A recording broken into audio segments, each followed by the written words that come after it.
Hi.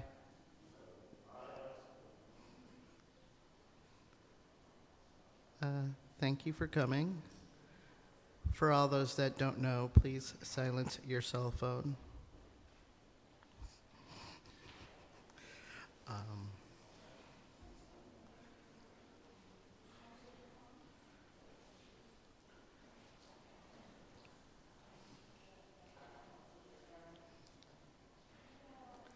I'm not used to so many people staring at me at once. It's a little weird.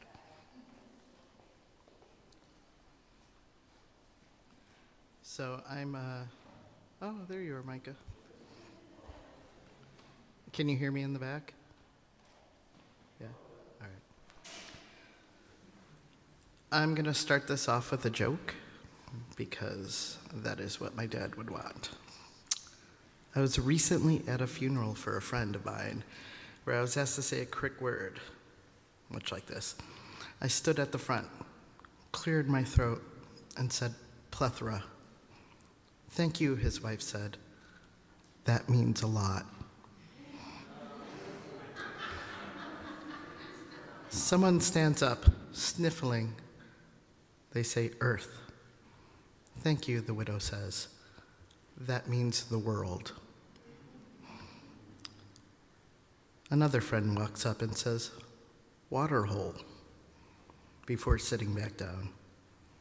The widow thanks him and says, "I know you meant well." Finally, in the back row, his uncle gets up and says, "Totality." His widow thanks the uncle and says, "That means everything." If you knew my dad, you knew he loved terrible jokes. Puns, fart jokes, you name it, never pull his finger. Just, you learn the hard way. He was many things to many people, but he was always best friend to my mother. This is a day to remember my dad, but as you know, my mom passed away a few years just prior to him, and you really can't tell the story of one without the other. They were a package deal. You can see in the back, their life's possessions, the things they loved. College, U of I was, I guess, one of the greatest moments of, it brought them together too.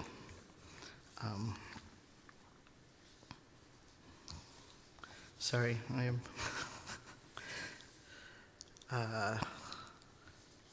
well, like I said, my father was hopelessly devoted to my mother. Yeah, they bickered. No marriage is perfect. Everybody, they have their ups and downs. But he was there. He loved her to the end. But, my father is many things to us kids. He was the ever-frugal eco-warrior, always yelling at us to shut off every light possible when we left a room. He was also a man that could look up at the sky and identify any aircraft. It was a little uncanny, if not annoying. But thankfully, with him, with both of our parents, each of us kids we're each perfectly one portion of them. And thankfully, it doesn't overlap. My father had some wishes.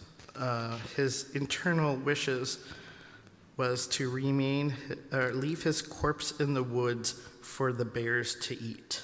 Unfortunately, that is not legal, so we just had him cremated instead.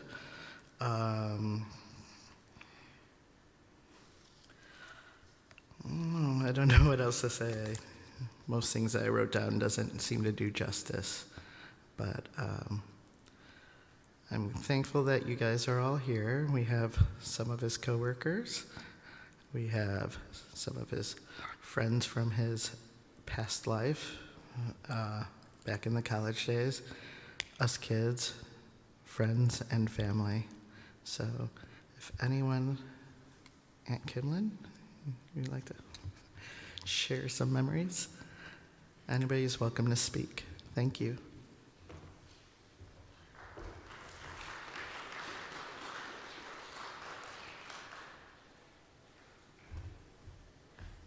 Hi, I'm Kerry McDaniel Keith, and like any Californian, I'm preparing at the last minute. So today we're gathered together. I don't know if you know, tomorrow Kerry would have been 58. So it's a really good time to honor him. I thought you might like to know a little bit about his backstory. Does that sound okay? Okay, so he was born in Rapid City, South Dakota. My mom does have an ICBM joke related to that. And they moved to Texas, where as an infant he was hospitalized. There was an outbreak of diarrhea and dehydration. So at the time, in the military base, he was away in a hospital away from his parents, and they were away from him. And he survived, but it's what a hard start in life.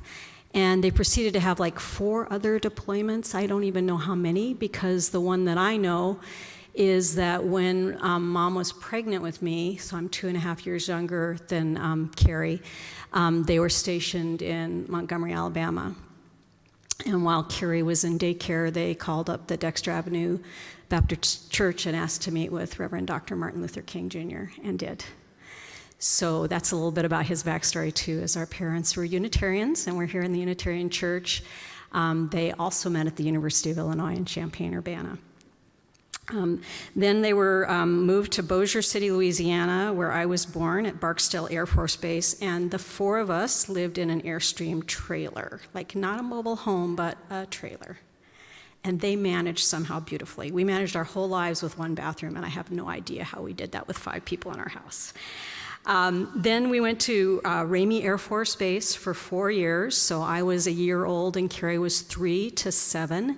And that's where our little brother Kirk was born. And Kirk couldn't be here today, but he is 5 years younger than Kerry. I don't actually have any memories except one memory from Puerto Rico, and it's probably a false memory because nobody seems to remember it.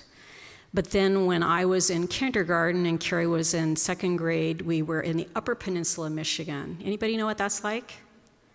Yeah, so the snow was over, not just our heads, but my dad's head, 6 foot tall.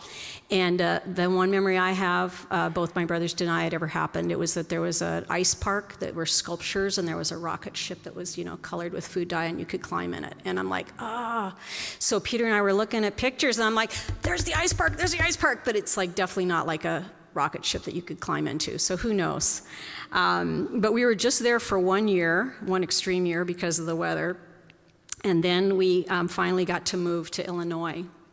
So both our parents are from Illinois. My mom's from Monticello, which is, I don't know, is it 30 miles from Champaign-Urbana?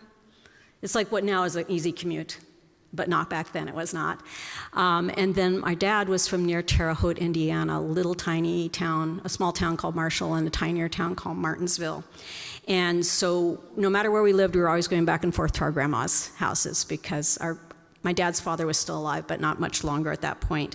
But finally, we were stationed at Scott Air Force Base, which is just east of East St. Louis. So it's actually in Illinois, but kind of the greater St. Louis, Missouri metropolitan area.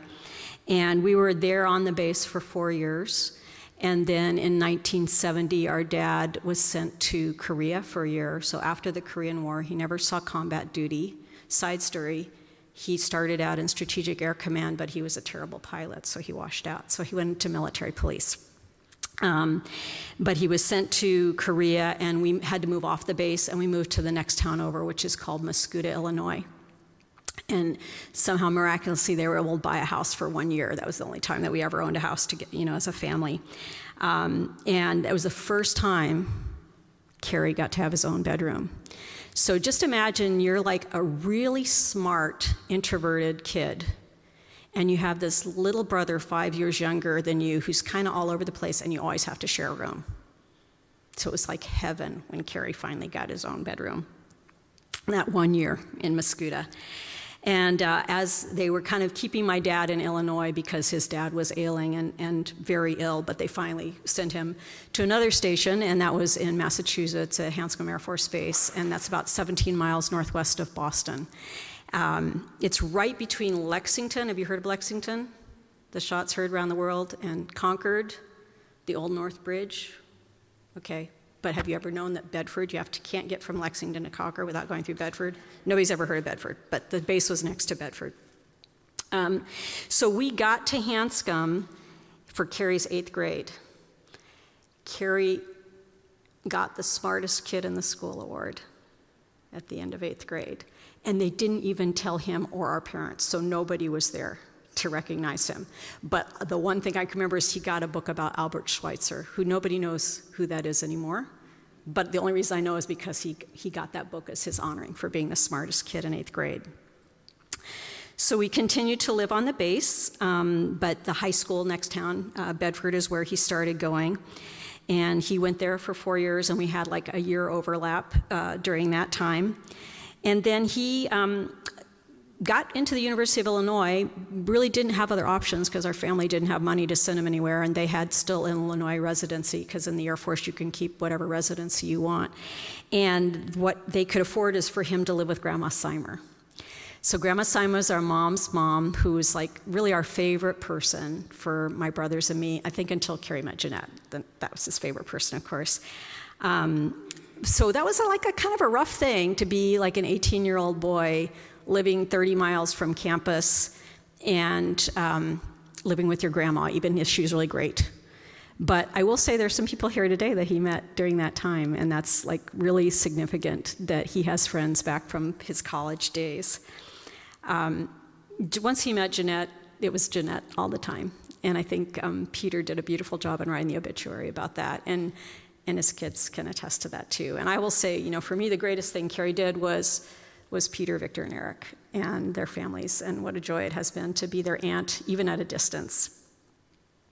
A lot of you know that Kerry went through cancer treatment. He actually had several health issues, but the one that really brought us closer together was him sharing what it was like to go into that fear about what was going to be next for him. And he had complications, and he was not a good one for reaching out for help. Thank goodness he did get help, and he did get hospitalized when he needed it. But I was so moved by the courage that he showed through that time. And one of the things that really helped him is he got into fusion jazz in college. Do you know band? Rob, do you know? I want to say John McLaughlin, but it wasn't. But he went back to this long, like I can't really listen to it, but long fusion jazz piece, and that was his meditation piece for going through chemo and being in a hospital. And the last thing I want to say about my brother is like the sweetest part of his life in my mind, because our family had challenges, he had health issues, Janette had health issues.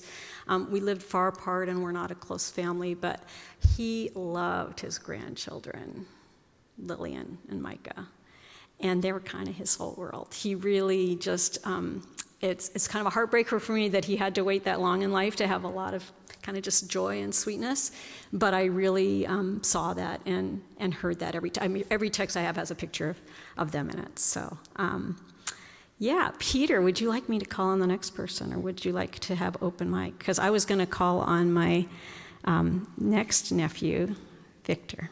Thank you.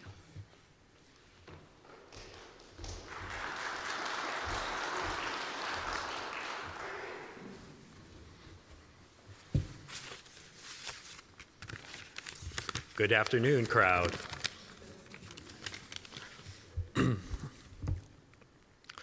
The best memories of Dad were going to the ice hockey games together. He expressed great interest in the game as I found myself having it at the center of my world.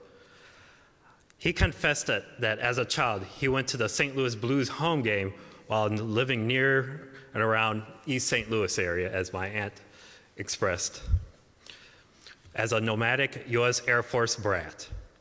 But it was our times together conversing about the sport that led him to devote more time and effort and all its magnanimity.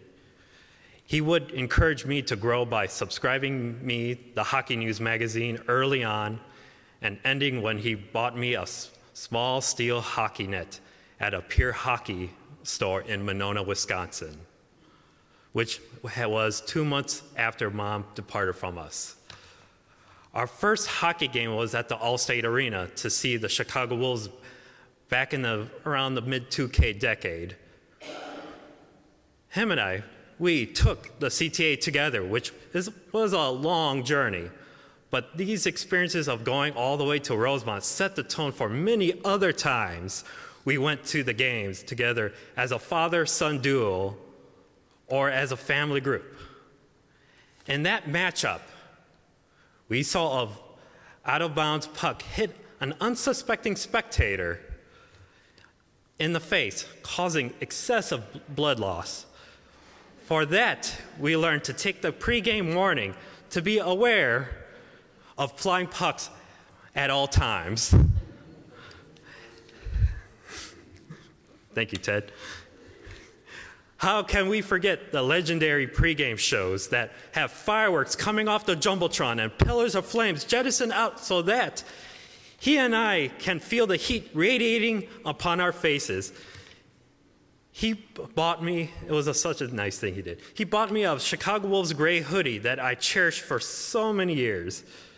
Dad and I observed the ritual of watching blue-collared, middle-aged drunk men line dancing to the iconic song Cotton Eye Joe. We know we are in a different world. At the beginning of the modern-day dynasty of the Chicago Blackhawks, I nominated my dad, Kerry, to be honored for the free Veterans Day game sponsored by the USO. He was more than elated to partake in that scheme, which is a rarity since he was by nature a man who would rival the Roman Stoic philosopher Marcus Aurelius. As we reached the United Center as usual, the CTA, we found a USO representative waiting outside the gate. He only wanted my dad's honorary discharge papers. My dad produced the papers, which led to being handed with the game tickets. We had a great time watching the new legends of that once great era of Patrick Kane, Jonathan Taves, Marion Hossa, and Duncan Keith. I felt I delivered a fitting Veterans Day that I could provide. And man, he was so ecstatic from the experience at the United Center, the Madhouse on Madison. When we went to the Wolves game, home game again by CTA, this time with not only Dad, but with my wife, Felicia, my mom, Uncle Johnny, and my now late grandmother, Mommy Laura. It was a fun outing and expanded the feasibility of enjoying the sport together. It was my fault that we missed the Pace bus that would take us back to the CTA Blue Line Rosemont station. All because I wanted to see the announcement for the 3 stars of the game. I had my bratty moment since I involved hockey. My dad paid for that taxi cab back to the train station, but with that irate, with that full display. However, I felt he had a good time. Our first and only road game for our beloved Chicago Wolves was when they were hosted by the longtime Milwaukee Admirals at their former arena, the Bradley Center. As a complete surprise to y'all, we did not take the CTA. We drove, of course. My parents, Felicia, and I witnessed the rowdy and unruly atmosphere of hockey culture in Milwaukee. When we saw a warning on the Jumbotron prohibiting fans from throwing objects at the ice or facing prosecution, we as a family wondered, why is there a need to state the obvious? Well, there was a need for it. When a Wolves player was taken to the penalty box for some minor infraction, some spectator threw a plastic collectible cup into the box, the penalty box, where the Wolves player was in, serving his punishment. And the player, in angry fashion, threw it back at the spectator. Now we know what hockey means to the Admirals fans of Milwaukee. Another thing, we can now laugh it off, as the instigator behind us, who was making some racial epitaph sounds. We felt we were deliberately targeted since we stood out donning the Wolves jerseys, since most of us in our family party did not look like the instigator. We had some things to say to the rowdy spectator. After the game, the night game, we walked to the Avenue Mall in downtown Milwaukee to enjoy our Lenten season fish sandwiches at Culver's, and later found an Irish pub to hear live music that was gearing up for the St. Patrick's Day celebration. The following day of this memorable family vacation including Eric, the newly born Lillian, and had an outing at the previously said mall, the Avenue Mall, to feast at the Bennigan's restaurant, which there was a downtown St. Patrick's Day parade blaring outside. We managed to make time to experience the fun of Milwaukee Public Museum. It was always fun to have him around for these outings. Also, this particular trip at the Hilton North Milwaukee, I first learned he developed a love for sliced fruits that are provided in hotel eateries. It was a reoccurring observation when he again enjoyed those delectables at the Grand Geneva Resort and Spa. The following St. Patrick's Day, Felicia and I enjoyed our rendezvous with Mom and Dad at the Race Center to witness the Green Bay Gamblers from the United States Hockey League. We enjoy the ambience of hockey culture there.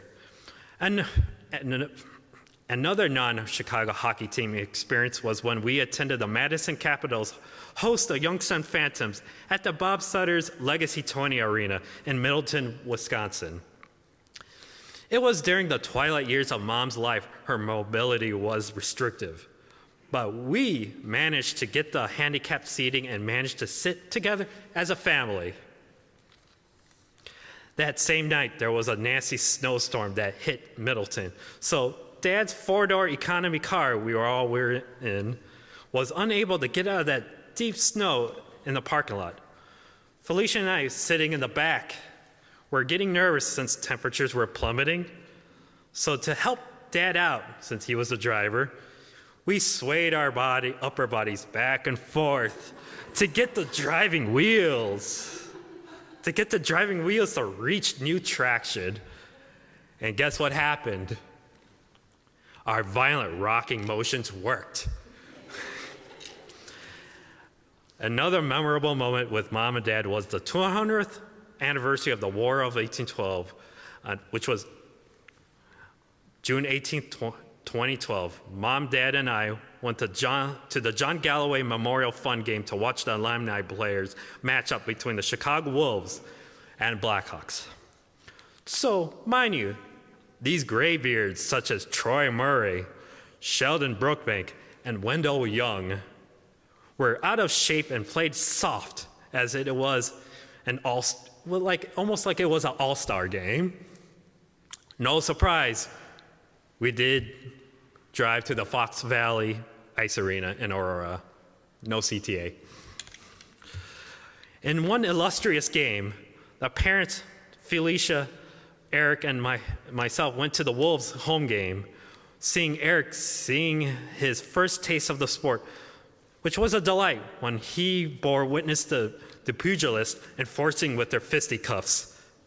There was an incident when a player was slammed to the boards by another so hard it shattered the plexiglass into a million pieces, landing on a small child.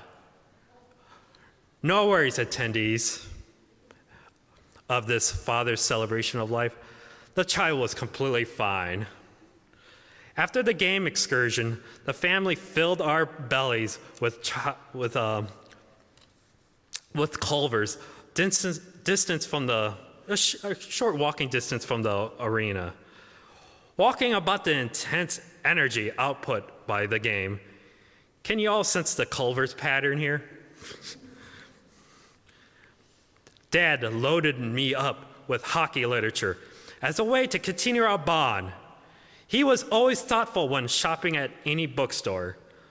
The two of my most favorite pieces of literature he gifted to me was Hockey, A People's History by Michael McKinley, as well as another good one, 100 Things Blackhawks Fans Should Know or Do Before They Die,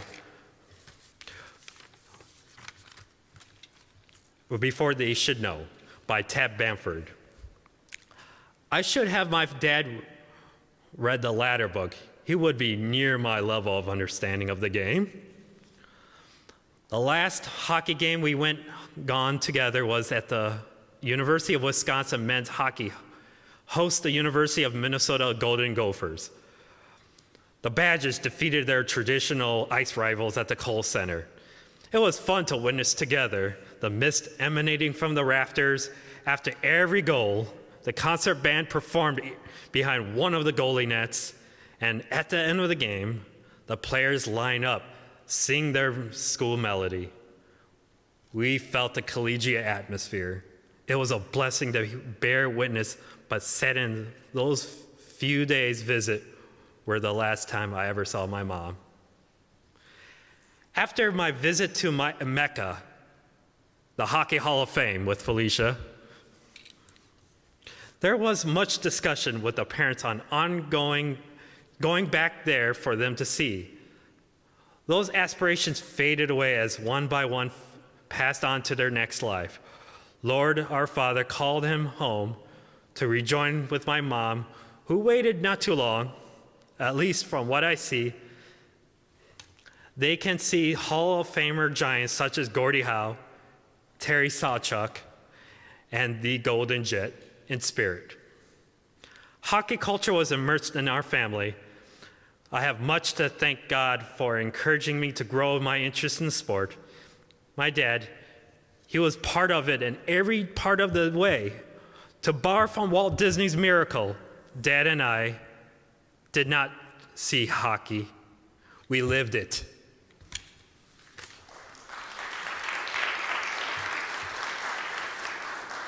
Also brought props.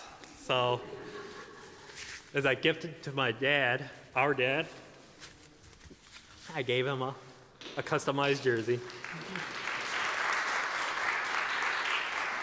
with the Captain C. Oh, and last is we had a pair of these scarves to celebrate the Blackhawks not so well Winter Classic in 2009. So we were twinning. Thank you.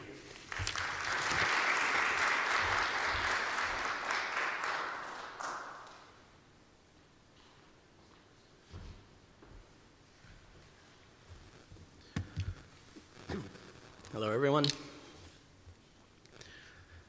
Thanks for joining us on this snowy day.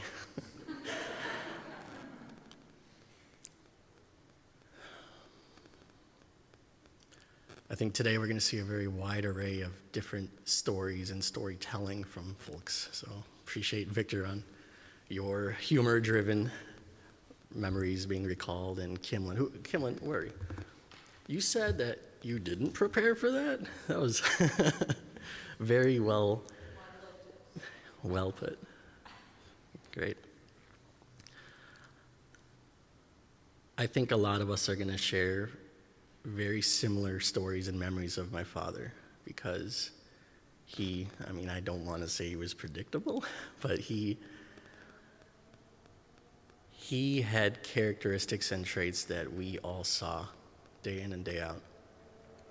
Kimlin mentioned that he was a very intelligent man. This is fact. He was someone that I would never win an argument against, or any of us. He would find a way to shut us all down.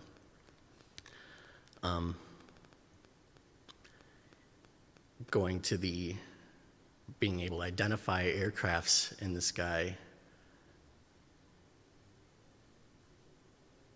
as much as I could not verify if it's true. He said it with such authority, like, that's an AC-130.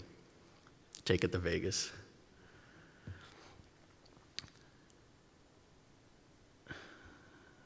I had worked a short gig at EAA, the Experimental Aircraft Association, and would come across all these planes that are in the military and currently in service or experimental. And I tried to stump him, like, hey, what is this?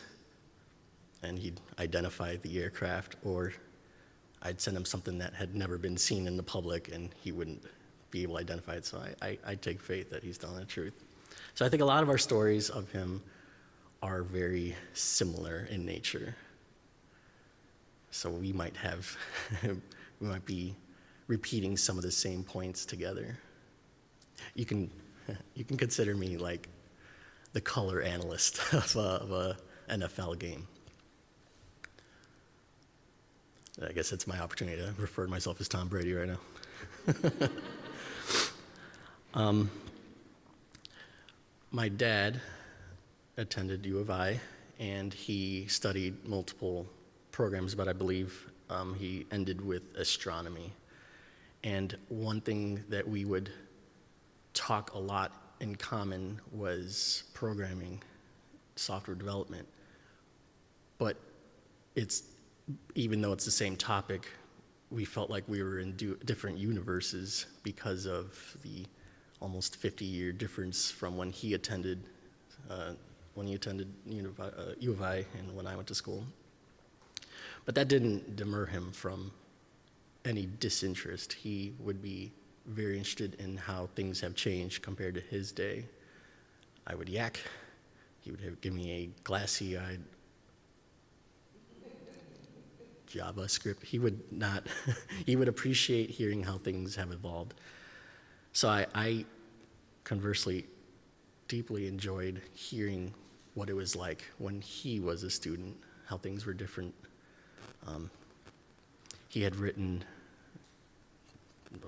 I recall him telling me he had written software using a terminal, in the terminal that was, I think, time shared, that would, I don't recall exact details, but it was for an astronomy project. And just trying to relate to that, writing on a screen that's all black with green text that hurts your eyes, and also he worked with punch cards. It's a whole different era. So there were ways that we bonded together over that, because it's the same path, but so different, and we enjoyed exchanging.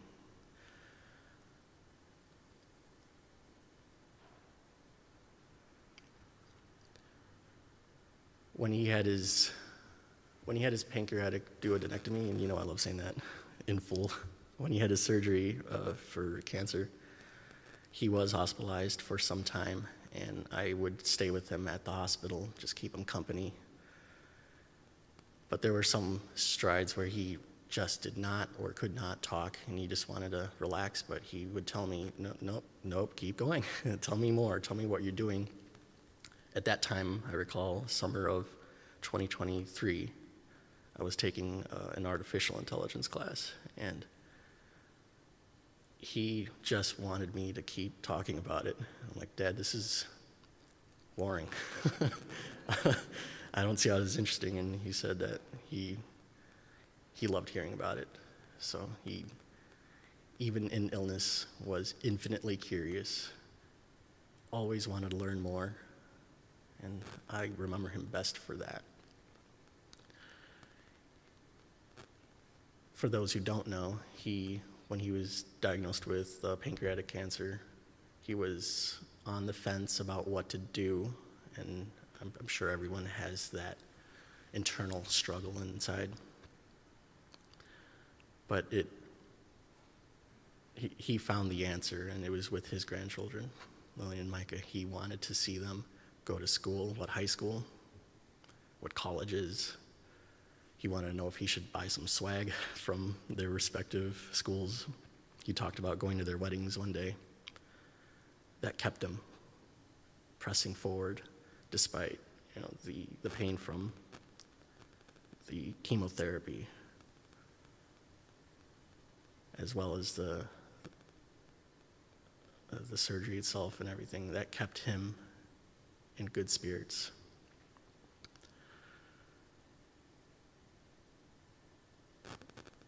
I missed one thing I wanted to say in my notes about him being smarter. Many kids, at least in movies, I don't know, have fights about my dad could kick your dad's butt. But I would argue everyone in my class that he was the smartest man I'd ever met. And yeah, he showed that. For those who know my mom and their relationship together, he referred to her as JJ. And I don't know the backstory, but he always referred to her as a squirrel, or whenever he'd see a squirrel, he would say, "Look, JJ, there you are," or "There's your cousins," and so forth. I recall when I was young, her not being too receptive to it, but she identified as part squirrel by the end of her life. She got along with that nickname very well, and would just be out driving, probably to Culver's, and he would point out every squirrel and say, "There you are." So I wanted to share that on the day of his passing, I was with the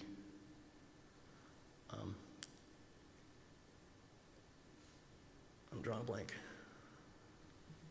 The folks who assess what happened, and as well as the Madison police, the coroner's office, there you go, coroner. And their policy is to not have me in the room during the active investigation. So I was by the kitchen where he had sliding glass doors. And there was this one squirrel that would not relent on trying to enter the house. It went to the door, it stood up, and I remember the officer shooing it away, but that squirrel came back several times. It didn't make it in. But I can say with full confidence that he would say that that's my mom checking in on him, making sure he's doing well.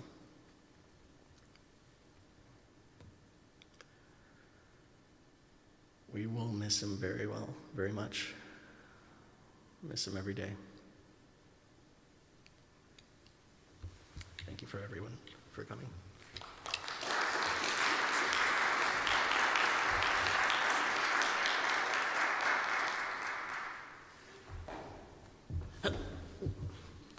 That would have been fun to watch me fall. I think my pants are a little too long. Should get them hemmed. Yeah, I just wanted to say that I think from here it's open for anyone to speak. So if anyone has any stories they'd like to share, if anyone has any, sounds like we got a volunteer. We want to encourage anyone to share their best and finest memories of my father. Thank you.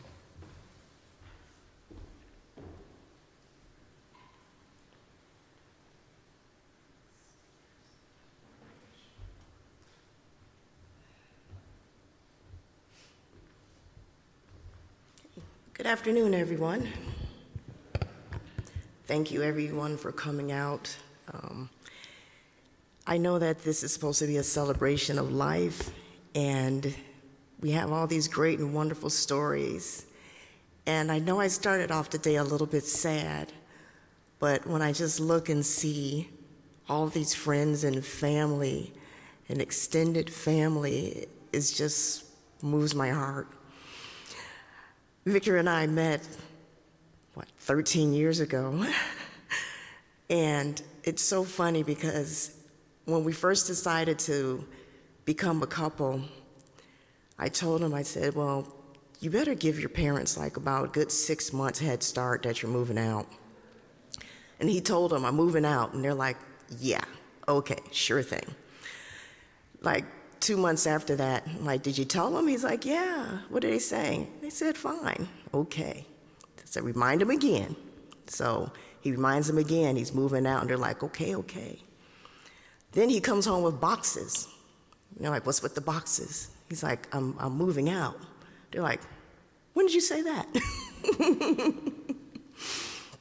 So the day comes, the van is outside, and we're already there, and his parents are like, what are you doing? He's like, I'm taking the boxes downstairs. Felicia's downstairs with the van.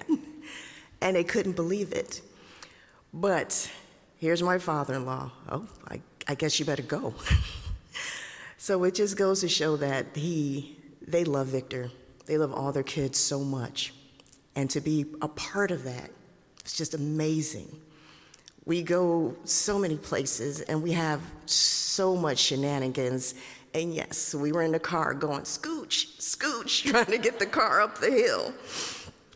And every time we go and visit them, there's dinner, there's fun, there's stories, there's so much to do. And I love the fact of that they love their kids, because all that love sprinkles over to me. And he was actually one of the groomsmen in our wedding. That's how much they welcomed me into the family. And I will definitely miss all the trips going to Wisconsin to visit them, because they would take us to the museum and the galleries and the history museums. And yes, there was Culver's. It's like right down the street, so we always had to go to Culver's. And it was just amazing how we could sit there and just listen to all this, what was it, dad rock that we would listen to. He'd pull up YouTube and we watch these videos and listen to this music from all of his generation that he absolutely loved. And we'd go to the campuses and we would walk around, and he loved being there in Wisconsin. And the one game that we went to, where, as from what I heard, that the Wisconsin home team would jump so much. They play this song, Jump Around. And they're jumping so much that it actually triggers an earthquake. Not an actual earthquake, but the Richter scale would definitely like move, like there's something going on. Oh, it's a hockey game, everything's okay. But when we went there to see them for the last time, it was just, we always get a hug, we always get a kiss, and we always say, we'll see you again. But sometimes we never know what's gonna happen. But knowing that they set the example to live life to the fullest, enjoy every single moment, even if it's through adversity. Because from the moment I met my mother-in-law, she's always had some type of illness going on, but that never stopped them from going places and doing things, and that's what life is supposed to be about. It's not supposed to be scared and sitting there and wondering what's gonna happen. You have to make that next moment. And they did a beautiful job teaching their kids that. And yes, their grandkids were the apple of their eye. And they taught us to just keep living, just keep loving, just keep laughing, and just having a wonderful time with those around you. And we always had like carte blanche when we went up there. And it's the same thing I can see when we go and visit his parents. And they're 95 right now. And they would sit there and they would hold hands, and I can see where it came from. You know, you're 90-something years old and you're still with your spouse and you're still holding hands. And I can see how they instilled that love into their kids. And it's just wonderful that I get to be a part of that. I've never, ever, ever, always never felt out of place. I go there and I kick my shoes off and I sit on the couch and curl up, and it was always warming and always wonderful. And like Eric said, there's so many stories that we can tell and go on and on and on about them, but I will always be grateful for the way that they showed their son how to love and how to live and how to laugh, even in adversity. And I will always remember the lessons that they taught and the fun that we had. And there'll be a day when my tears were turned to just complete outrageous laughter, because that's how we did things. We would sit there for hours and laugh about anything, everything, listening to music, watching videos, watching movies. So I do want to say, just learn from that example, love while you can, live life, laugh a lot, even if you have to laugh at yourself, because we don't want to miss out on one single moment of anything that could be. Thank you.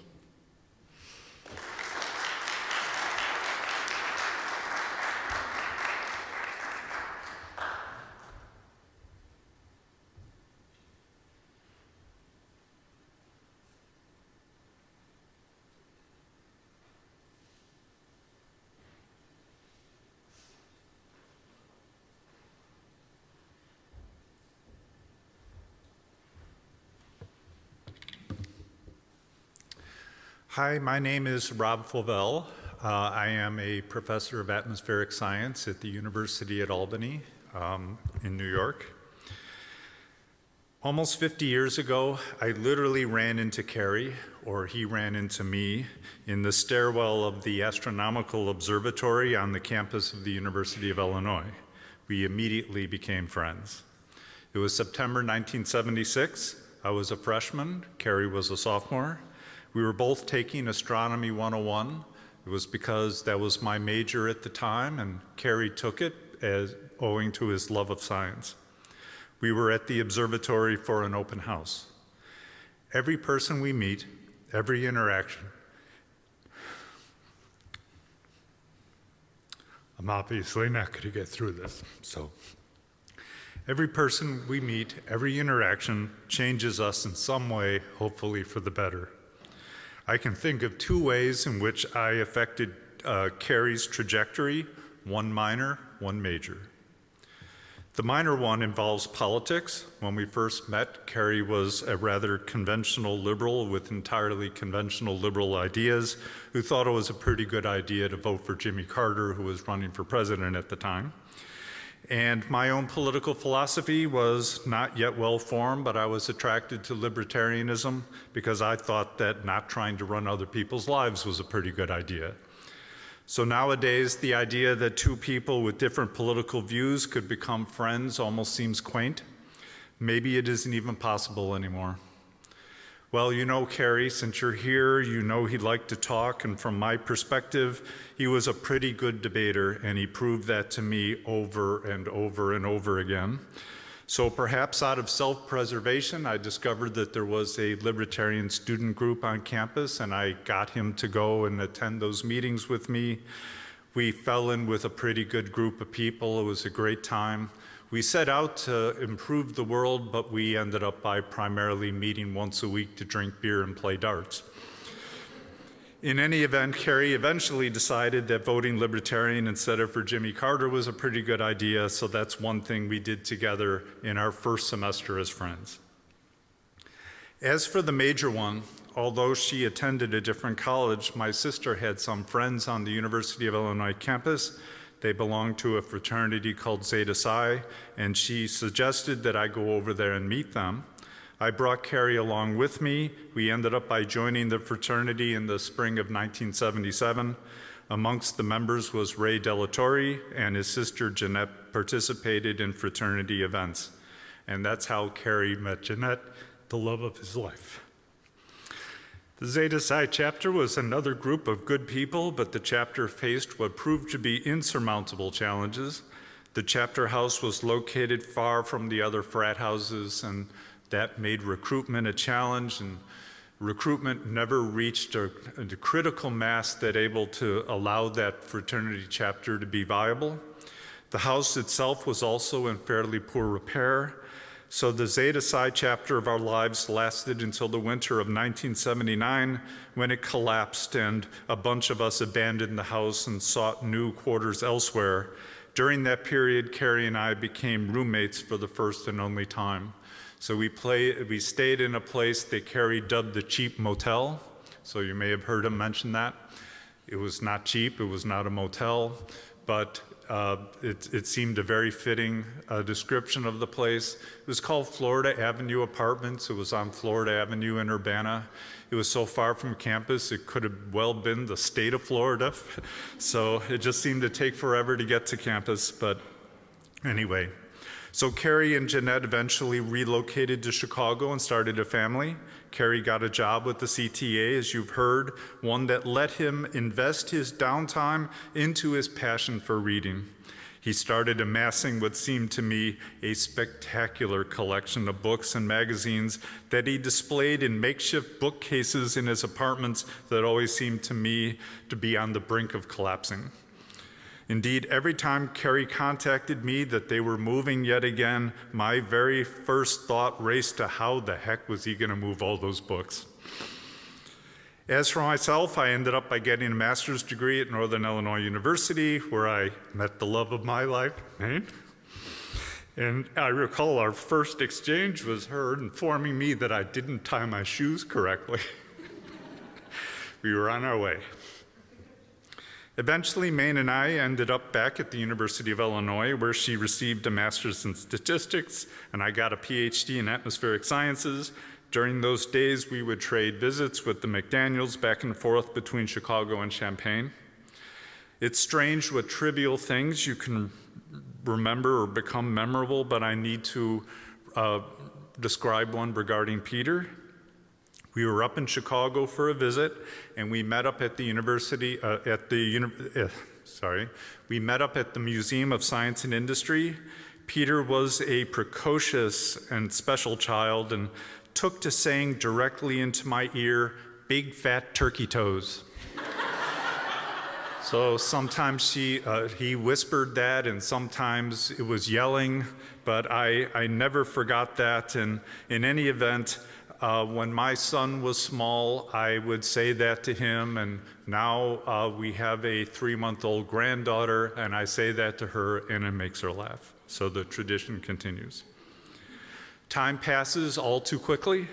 Kerry's family kept growing. Maine and I were blessed with a son and wound up in Los Angeles with me as an assistant professor at UCLA. Stressful jobs and even more stressful commutes combined with family obligations meant fewer chances to talk and very rare chances to meet. But I'd like to mention 2 things from those days. In my early days as an assistant professor, Kerry used to send me greeting cards and notes with encouragement. He was so proud of me and really pulling for me to succeed. And one of his greeting cards he had cut from a magazine and cut and pasted a quotation to the effect that, quote, "My favorite story is about the weather prediction model that predicts tomorrow's weather perfectly, but it takes 2 days to run the program." My specialty is numerical weather prediction, and I quoted that in every weather modeling course I taught after that, up until last semester, which was my last semester in the classroom. Kerry also occasionally sent me care packages of books he had come across and he thought that I would like. In those packages were some real gems, books that I would never come across I would never have found on my own. One was titled, "What If the Moon Didn't Exist?" consisting of a series of thought experiments about how things could have been different. And the title essay was about what if the Earth had been present without the moon. And actually it turns out that the moon has had a major impact on the Earth, and one of the things it has done is slowed the day down. So if you think you're not getting enough done now, Without the moon, the Earth would have a rotation rate of 8 hours, and you would never get anything done. So when my university announced a new series of one-credit exploratory classes shortly after 9/11, I created one based on this book, and I even managed to get the author of the book to talk to the class via telephone because that was the best we could do with the technology of the day. At the outset, I said that every person we meet, every interaction changes us in some way. I think Kerry, most of all from Kerry, I learned so many things, but I learned to remember and cherish the past.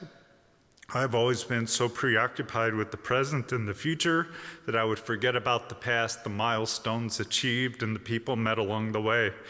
But in some of the memories that I expressed to you today, I might have been lost to me forever, except Kerry would call me and remind me of them. Kerry reminds me of the wisdom of this quote: "Time is like a handful of sand.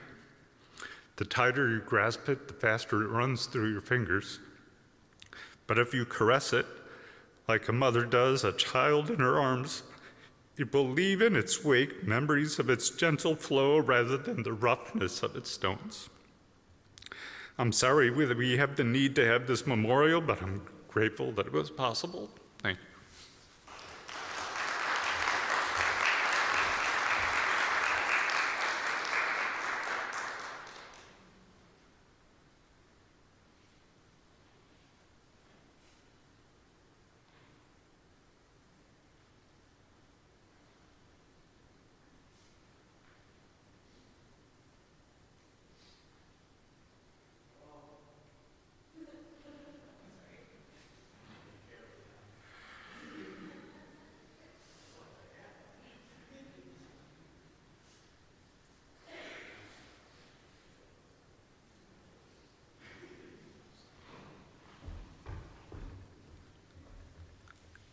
If anyone wants to say anything, you can count them up, but otherwise we have cake and carrots in the back. Oh, little buddy wants to say something. All right, here we go.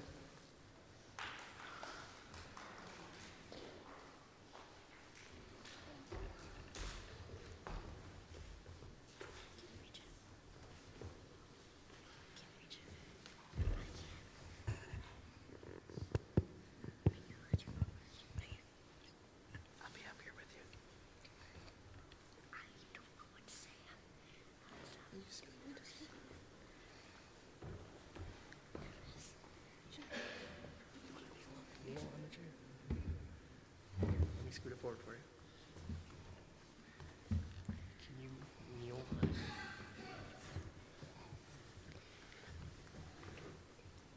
that work?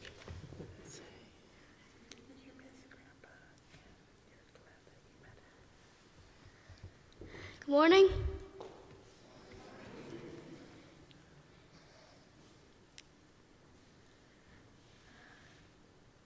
It was so fun to meet him the whole time. He just made me laugh and have fun times. The way that he took care of me and my sister. And his love never failed. His hope was not lost.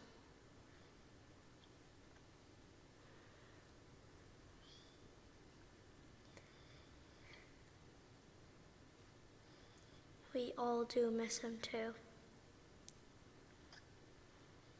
Taking Lily to ballet, taking me to karate, all the things that he done was wonderful. Bye.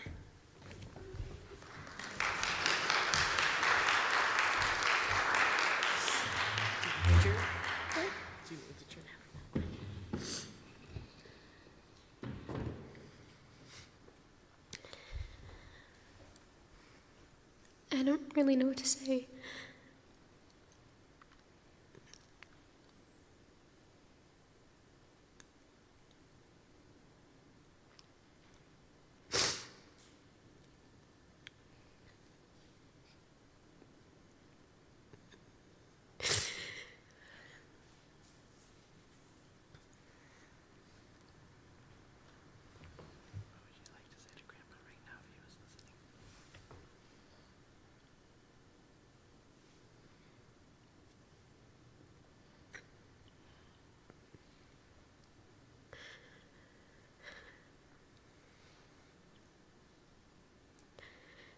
I really miss him.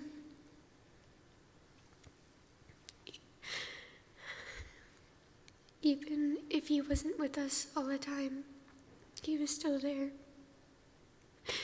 right beside us.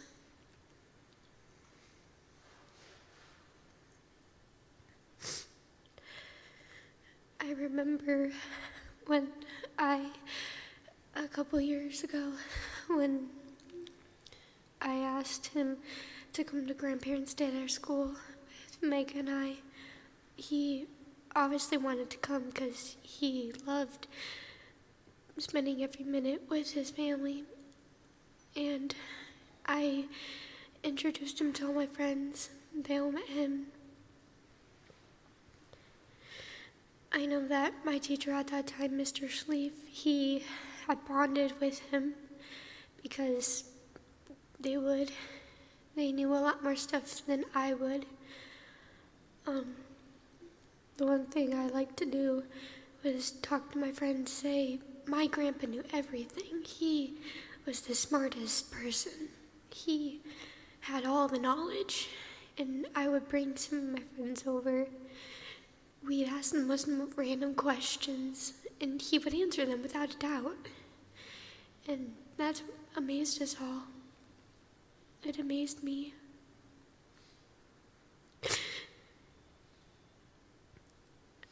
I don't know what I would do if he wasn't there, if my grandma wasn't there. I don't know. Being a McDaniel is a lot, but it's amazing in the end, because this family is unimaginable. It's priceless. Time is valuable.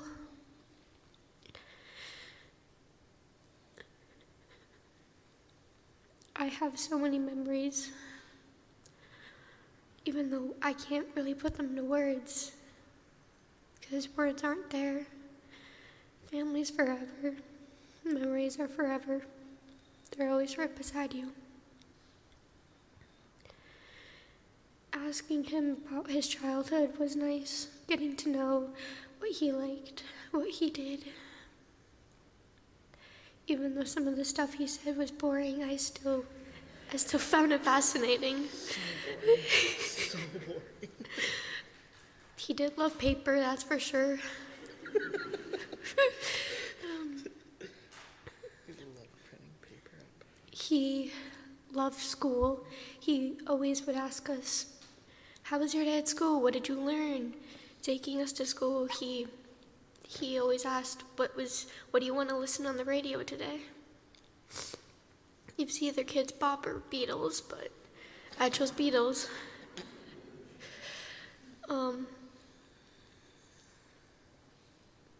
But every day was treasure. Even if I didn't realize that, I now know that it was. And I'm gonna cherish it for the rest of my life.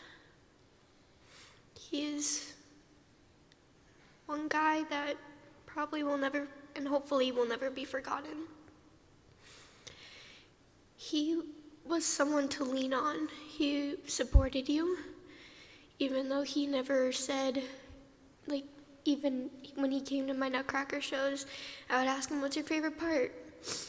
I know he didn't really have a favorite, and I knew it wasn't the one thing he wanted to be at, but I know he still loved it. He didn't know much about ballet, but I tried to tell him as much as I could. He'd understand. He survived watching Frozen with me. That was fun.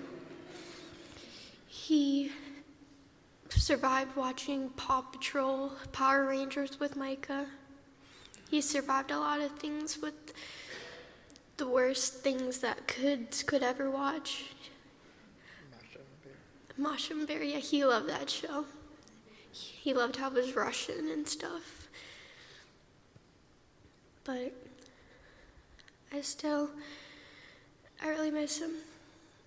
Missing him is difficult. School is hard sometimes.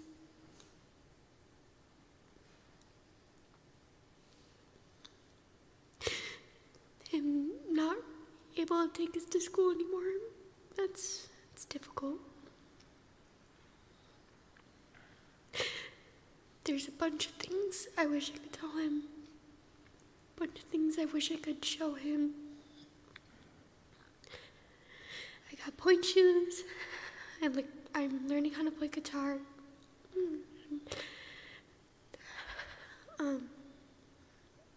I'm getting better at school, hopefully.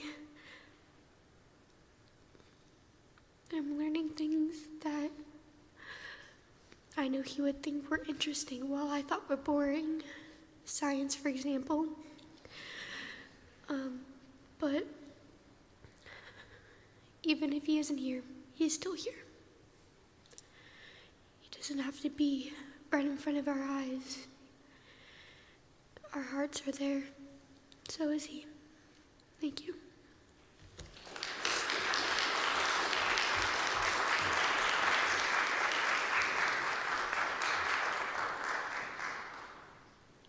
Anyone else? Can't top that, really. All right, thank you for, oh, Bill. This is my dad's coworker. We're very excited.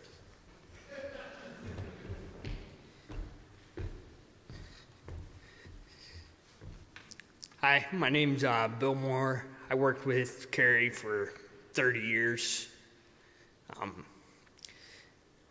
We joked around, we helped each other out. When I first started, we used to talk about kids and stuff, and he had some junk cars that he used to drive, and he broke down a few times, and I fixed them for him. I ended up meeting his wife, Janette. She really liked me, I guess, because I did that for him. Through the years, we joked back and forth. Mainly, I told him that don't take anything serious because, we're just trying to get through the day, and goofing around made it better. He talked about hockey. We had an outstanding bet because I'm from Pittsburgh and I was a Penguin fan, so anytime the Blackhawks and the Penguins played each other, we would bet.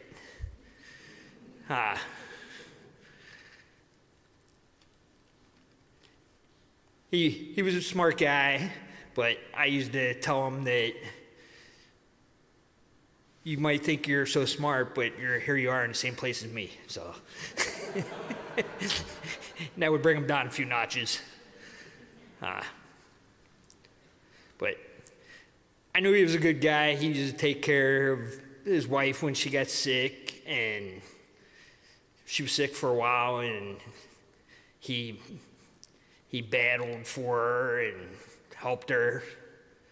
And when the grandkids were born, he talked about you guys. He loved yous a lot. Moved to Wisconsin to help out. He always said he was going to move to New Mexico. I said that's the opposite direction. But yeah, hey, he was a good guy. I didn't talk to him a lot, but I talked to him after he retired, a few times a year. I'd call him. I'd send him pictures of deer because I hunted, and he'd give me crap about it, but yeah, I gonna miss him. He was a nice guy, so thanks.